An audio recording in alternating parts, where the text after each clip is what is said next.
Well, hi everybody. Charlie Tango 1 coming at you. Ray Townsend. Been a long time since I've done a video. Obviously this weather light is dried up a bit because it's so damn hot. I have been doing my leather training leads, but my stepdaughter bought this little stove over, and apparently my nephew has looked it up, and it's an American stroke Korean stove, and they termed it as, let's get it right, a hospital field stove, a hospital medical field stove.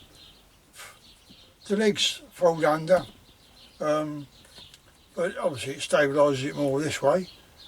Got your little, you can put these inwards or outwards, you know, it's up to you. But I haven't done anything to it other than just cleaned it up because it was well sooted. Let's just see if you can, I'll turn this so you can see it actually.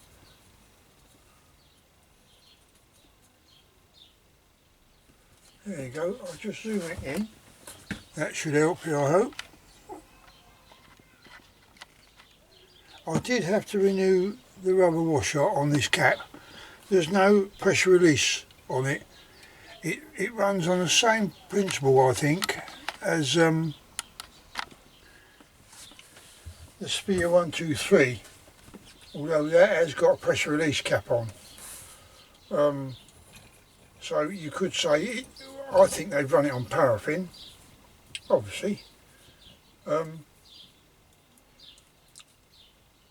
But and of course it gets all black and sooty. So what I thought I'll ignite that there, then we know where we're at. What I did find was the jet to the or the nut to the tank was loose, and I thought, well, I'm not going to test it with things like that, especially this rubber. That was absolutely mullered, as you can see. That's ruined, so I ding that. Then I just clean this up because, as I say, it's black sooty, so obviously they've used paraffin in it. And well, I still like my good old favourite Coleman's. You know, that's the one I like to use. I don't really want to put petrol in it. You could, but I don't really want to. Not when you've got no pressure release. And anyway, once I tighten the nut up, that was a bit of a pig, but you have to put the throttle valve a little bit to one side, otherwise you can't get your filler cap off. So that's what I've done. I managed to get a spanner in there, and I've nicked that right up. So just all that remains is just to see if it will ignite now. I did try, sometimes I set it at raw, but that will settle down. So here we go, let's see what happens. Just let that run down a bit. I'll put 3 squirts of these things in there. I put 3 of them in there because it's quite a deep bowl, and I thought there's not much of a spindle, there's not much of a spindle on there to vaporise the fuel. So I thought, well, I'll do that then, make sure it's only got 2 valves. It's gone out now. Here we go.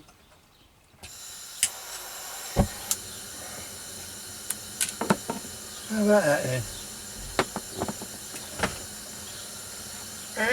Let's just turn the lights off.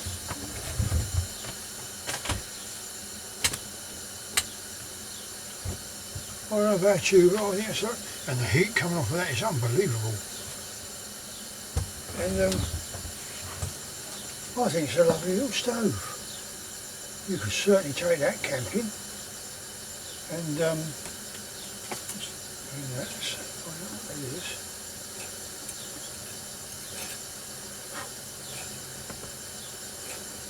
So there it is, and you get, it's funny really, got a little ticking sound, just like a clock, tick, tick, and there's no tube that goes down into the tank, it's just purely on vapour. And the beauty is it's got a pricker in it, internal pricker, like the 123R. Just turn it anti-clockwise and I see the needle come up through the jet, which is a bit of luck, because that could be a little bit awkward trying to get that jet out. But because there's no other way of getting to it, it's a question of the old little spanner job. But I see the little pricker come up through the jet hole, so I thought, right, okay, that might be clear. But there it is, people. It comes from USA, Korea. Robert, Bluegrass Bushcraft. You might be interested in this, mate. I mean, it's a lovely little stove. We checked up on it over here. I think they're just over $100. I don't know what that equivalent is over here. It's about £50, something like that, or 50, 60 quid, something like that. But when you think how old that is, God, that's in some age, isn't it? So I'm pleased with it. Let's have a look, see if we can turn it down a bit. I think you can, I'm certain you can.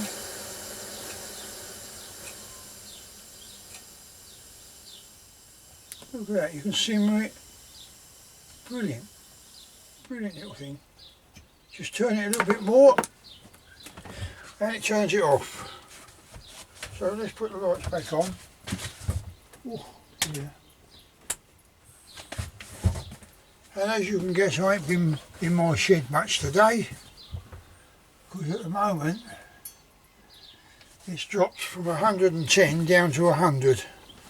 A little bit hot over here, this side of the pond, but there you go. You can't really do anything in this weather, it's just too damn hot. I give this a little clean up for about 5:30, 6 o'clock, when it'll cool down a little bit. But there it is, I'm not going to rub it on. There it is, it's a lovely little stove. I quite like it, just another one to go to my collection. So when I peg it, my boy's got a lot of stoves to get rid of.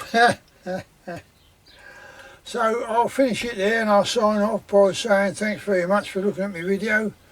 Please like and share or whatever it is, hit the button and the bell and everything else, and I'll catch you on the next one.